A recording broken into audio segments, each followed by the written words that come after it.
Sino ba yung pang-14 dapat na senador na magiging bagong majority kasama nina Peter Cayetano, na para sa akin ay itinuturing ko na isang traidor. Bakit ko, Sep? Mamaya malalaman natin kay Peter Cayetano, ang bagong Senate President. Dito sa press con niya, nagda-drop siya ng mga hint, pero hindi talaga niya pinapangalanan kung sino yon. Pero sa plenary session kanina, tuluyan na niyang inilaglag kung sino ba yung ika-14 sana na senador na makakasama nila sa minority, lalong-lalo na noong araw ng botohan. Kasi kung maaalala ninyo, itong pagpasok ni Bato de la Rosa, nung medyo nag-okay na yung komosyon, tumayo si Alan Peter Cayetano. 13, we have 13, gumaganyan siya. Nagpapataas siya ng kamay. 14, meron pala silang nakausap. Pero, hindi sumali sa kanila. Kaya nga sinasabi ko, para sa akin, traidor yon. So, alamin natin, sino ba yon? Oh, eto. Day one, actually from the first time that one senator told me, Alan, ikaw na. Why do I say ikaw na? About 2 months ago, we had 14 senators. Meron na silang 14. Pero again, 13 lang yung bumoto para palitan si Tota Soto. Correct? I have the proof. I have one copy. There are 2 copies of signatures, different names, of 14 senators choosing another senator as Senate President. So meron siyang proof. Okay? Pero grabe po, magnitude, hindi ko alam kung anong magnitude earthquake to prevent that person from becoming the Senate President. But I had faith, not knowing that ang plano ni Lord, a few months later, ako ilagay. So the wisdom the Lord gave me is start talking to people. So I started talking to people in the administration and simply say, what we can offer you is an impartial trial. And So it's all about the impeachment. Maliwanag na yan. Maliwanag na yan. what we can offer you is collaboration, not capitulation. We will not capitulate. Hindi pwedeng under the thumb ang Senate. The Senate cannot be dependent. Senate's executive and legislative are interdependent. But one cannot be totally dependent on the other. That will lead to a dictatorship. No? So yun lang pinahatid. When Senator Bato rode my car, sabi ko, Senator Bato, you know who I'm talking about, when I'm talking about, sino? If you trust me, I will try to navigate this. Sabi niya sa akin, I won't be here if we don't trust you. If I and we don't trust you. So dito inaamin niya na hindi lang niya kinausap si Bato, bagkus inaamin din niya na sa kanya, sa kotse niya o sa pagmamay-ari niya sumakay si Bato nung pumasok siya. Saturday night, he called me and said, I will not go there because dami ng checkpoint. It's almost impossible. But give me the number of one senator who promised me number 14 siya. So may isang senador na nag-promise na number 14 siya. Sino kaya yun? He called that senator. Sinabi niya, na ako madulas ko. He told that senator, So maingat siya dito na hindi niya pinapangalanan. I will fight for you, I will campaign for you, do not be afraid, etc. Then he called me. Sabi niya, Lan, I talked to Senator Blanc. I talked to Senator Blanc. Very crucial kasi itong senator na to. And I don't think he will, kasi I told him, he promised me if you appear, he will appear. If you appear, I will appear. So lahat naman sila nag-appear doon, di ba? Bago pa si Bato na nandun. So sabi niya, I asked him questions, I don't think he will go. Hindi pupunta Lan. Sabi niya, hindi na rin ako pupunta kung hindi rin tayo 13. Sabi ko, sir, So, yung pakiramdam ni Bato, hindi siya pupunta. Okay?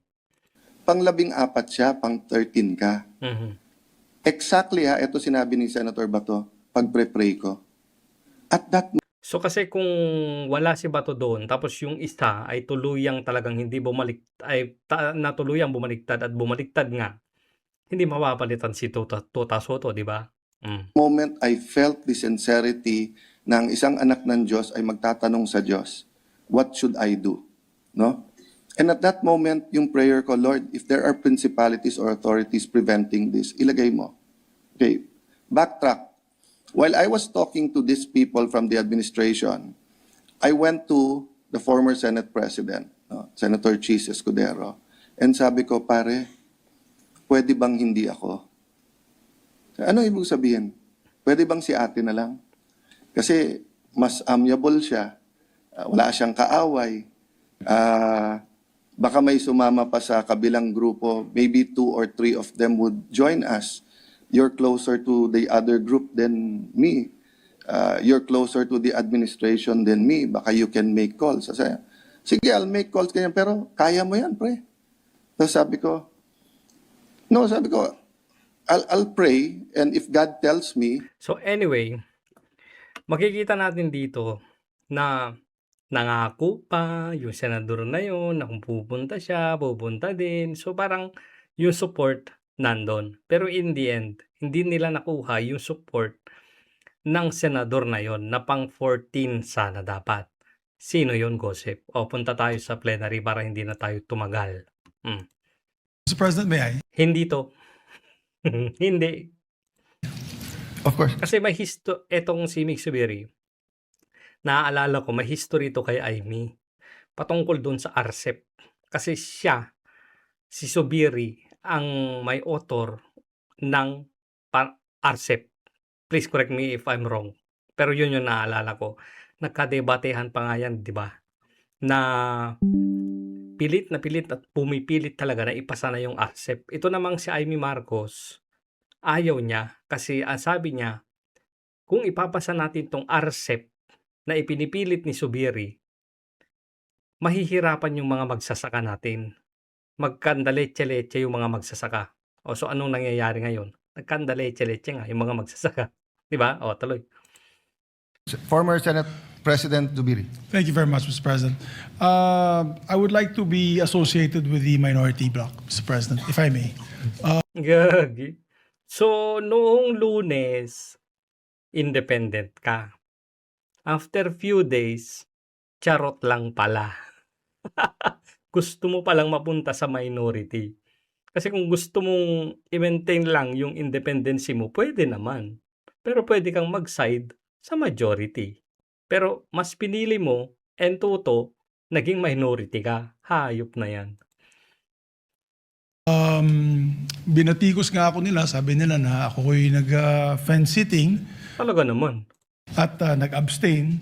Nag-abstain lang ako para have a free hand to vote on which issue that I think is important for the Filipino people. But when it comes to the organization, I would like to associate myself with the minority, Mr. President. Thank you. Thank you, Senator Charot.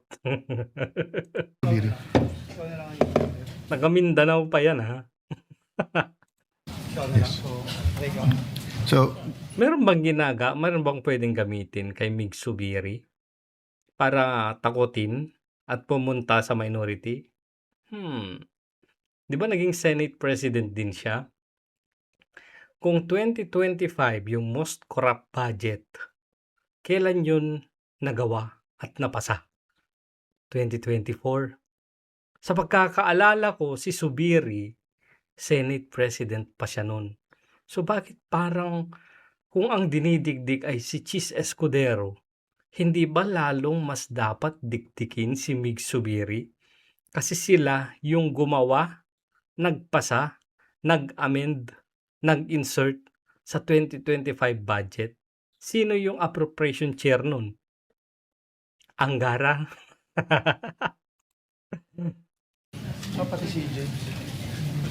Senator Ejercito would also like ito na. Baka ito na yung pang 14.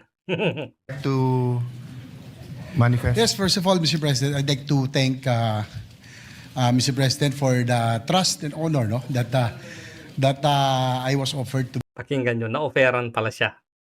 Siya kaya yung pang 14, na-offeran siya become the majority leader. para But maging majority leader. Pero bumoto siya ng na nag-abstain siya. So kasi ang gusto niya maging independent daw. Na-offeran pala. So malamang sa malamang siya yung pang 14. Pero mamaya lalabas din sa bunganga ni SP Cayetano. as I have mentioned to you personally, that as of this time, I would rather maintain my independence, and with what is happening all over, I think I will be able to perform my task very well, and my Kung dalawang to, si Jinggoy tsaka si Aimee, parang diskumpiyado. pet programs very well as an independent. But again, nonetheless, Mr. President, I would like to thank you for the trust and confidence. Being majority leader is a very, of course, it's one of the most powerful, we would say, position in the Senate. But Tumaas yung kilay ni Jinggoy. Tingnan nyo, balik natin ha. Tingnan nyo yung kilay ni Jinggoy.